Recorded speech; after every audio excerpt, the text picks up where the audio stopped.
আমেরিকার president Donald Trump ঘোষণা করেছেন অ্যালুমিনিয়াম ও ইস্পাতের পণ্যের উপর 25% শুল্ক বসানো হবে। চলতি সপ্তাহ থেকে এই শুল্ক কার্যকর হবে।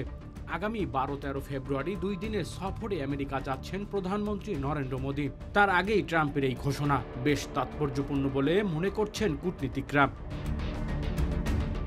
আমেরিকা বছরে প্রায় $300 কোটি ভারতীয় ইস্পাত আমদানি করে। অ্যালুমিনিয়ামের পরিমাণ তুলনামূলক কম হলেও নতুন শুল্ক নীতির ফলে ভারতের রপ্তানির খাতে বড় প্রভাব পড়তে পারে।